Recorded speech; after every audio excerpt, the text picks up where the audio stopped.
जय श्री राम भक्तों स्वागत है आपका हमारा चैनल देववाणी में। भक्तों, आपको हमारी कथाएं कैसी लगती हैं हमें कमेंट करके ज़रूर बताएं। भक्तों, हमारी कथाओं को लाइक अधिक से अधिक करें, इन्हें शेयर करें और हमारे चैनल को अधिक से अधिक सब्सक्राइब करें। भक्तों, आपसे एक गुजारिश है, हमें इंस्टाग्राम पर फॉलो करें जिसका लिंक डिस्क्रिप्शन में दिया गया है। तो चलिए शुरू करते हैं आज की कथा। जय श्री राम भक्तों, सवालों की श्रृंखला में आप सबका स्वागत है। आज का प्रश्न है, तुलसीदास जी की पत्नी का क्या नाम था? अपने उत्तर वीडियो में कमेंट करके अवश्य दें। चलिए आज की कथा श्रवण करते हैं। आज की कथा है अनपढ़ किसान की चतुराई और एक राजा। आइए कथा श्रवण करें। बहुत समय पहले की बात है। किसी नगर में एक राजा राज करता था। एक बार राजा की बड़ी कीमती अंगूठी गुम हो गई। उसने उसको सब जगह ढूंढ लिया पर वह उसे कहीं भी नहीं मिली। सो उसने ऐलान करवा दिया कि अगर कोई जोशी यह बताए कि उसकी अंगूठी कहाँ है तो वह उसको जिंदगी भर के लिए इतना धन देगा कि वह कभी खत्म नहीं होगा। अब वहां एक किसान भी रहता था जिसका नाम था हरीश। वह बहुत ही गरीब था। उसके पास बिल्कुल भी पैसे नहीं थे। वह पढ़ा लिखा भी नहीं था। उसने सोचा, क्या जोशी बनने का बहाना करना बहुत मुश्किल होगा? मुझे लगता है कि कम से कम मुझे जोशी बनने की कोशिश तो करनी ही चाहिए। बाद में जो होगा सो देखा जाएगा। यही सोचकर वह राजा के पास चला गया। वहां जाकर उसने राजा को बताया कि वह एक जोशी है और राजा की अंगूठी का पता बताने के लिए आया है। तो राजा उसको देखकर बहुत खुश हुआ और उसका कहा मान गया। उसने उसको एक कमरा दे दिया ताकि वहां वह शांति से बैठकर पढ़ लिख कर उसकी अंगूठी का पता बता सके। उस कमरे में सिवाय एक चारपाई, एक मेज पर रखी बहुत बड़ी ज्योतिष की किताब, कागज, कलम और दवात के अलावा और कुछ नहीं था। हरीश मेज पर बैठ गया और बिना एक भी शब्द समझे बूझे उस किताब के पन्ने पलटने लगा। कभी कभी वह उस किताब पर कलम से कुछ निशान भी बनाता जाता था।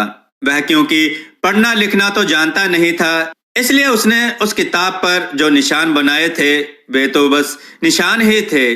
उनका कोई मतलब तो था नहीं, क्योंकि ज्योतिष जानने का कुछ ना कुछ बहाना तो करना ही था। जब राजा के नौकर उसका दोपहर और शाम का खाना लेकर आते तो जिस तरीके से वह किताब खोलकर रखता था और उस पर निशान बनाता था, उससे उनको लगता था कि वह एक बहुत बड़ा जोशी था। उधर हरीश के मन में भी चोर, क्योंकि वह जोशी तो था नहीं। सो वह भी जब वे उसके कमरे में आते थे कनखियों से उनके तरफ देखता रहता था, कहीं उनको उसका राज न पता चल जाए। असल में वे ही नौकर थे जिन्होंने राजा की अंगूठी चुराई थी। सो जब भी हरीश उनकी तरफ देखता तो उनको लगता कि वह उनको शक की निगाहों से देख रहा है, जबकि वह तो उनको साधारण तरीके से ही उनकी तरफ देखता था, क्योंकि उसको तो कुछ पता ही नहीं था, ना तो ज्योतिष का और ना ही चोरों का। और उन नौकरों को यह लगता था कि हरीश अपनी विद्या में बहुत होशियार है। सो डर के मारे वे बेचारे ठीक से उसके आगे झुक भी नहीं सकते थे। उनको हमेशा ही यह लगता रहता था कि कब वह अपनी ज्योतिष विद्या से उनको पहचान न जाए। वे बेचारे, ओ जोशी, आपकी छोटी से छोटी इच्छा भी हमारे लिए आज्ञा है, कहकर डर के मारे जल्दी से वहां चले जाते। अब हरीश काई तो था नहीं और पढ़ा लिखा भी नहीं था, पर किसान था इसलिए चालाक था। उसको कुछ शक हो गया कि ये नौकर अंगूठी के बारे में जरूर कुछ जानते हैं, तभी ये लोग इस तरीके से बर्ताव कर रहे हैं। सो उसने उनके लिए एक जाल बिछाया। एक दिन जब उनमें से एक नौकर उसके लिए दोपहर का खाना लेकर आया तो वह अपने चारपाई के नीचे छिप गया। नौकर जब उसके कमरे के अंदर आया तो उसने कमरे में किसी को नहीं देखा। हरीश चारपाई के नीचे से जोर से चिल्लाया, यह उनमें से एक है, यह उनमें से एक है। यह सुनते ही नौकर ने खाने की थाली नीचे रखी और डर के मारे भाग गया। अब दूसरा नौकर आया और उसने भी कुछ ऐसे ही आवाज सुनी जैसे कि वह जमीन के नीचे से आ रही हो।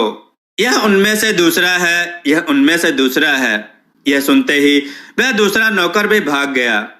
फिर तीसरा नौकर कमरे में आया तो वह चिल्लाया, यह उनमें से तीसरा है, यह उनमें से तीसरा है। यह सुनकर वह नौकर भी भाग गया। अब तीनों नौकरों ने आपस में बात की। लगता है कि इस जोशी को हमारी चोरी के बारे में पता चल गया है। अब अगर यह जोशी राजा को हमारे बारे में बता देता है तो हमारी तो नौकरी खत्म हो जाएगी और सजा जो मिलेगी वो अलग। सो उन लोगों ने उस जोशी के पास जाने का निश्चय किया और अपनी चोरी की बात मान लेने का फैसला किया। वे तीनों उस जोशी के पास पहुंच गए।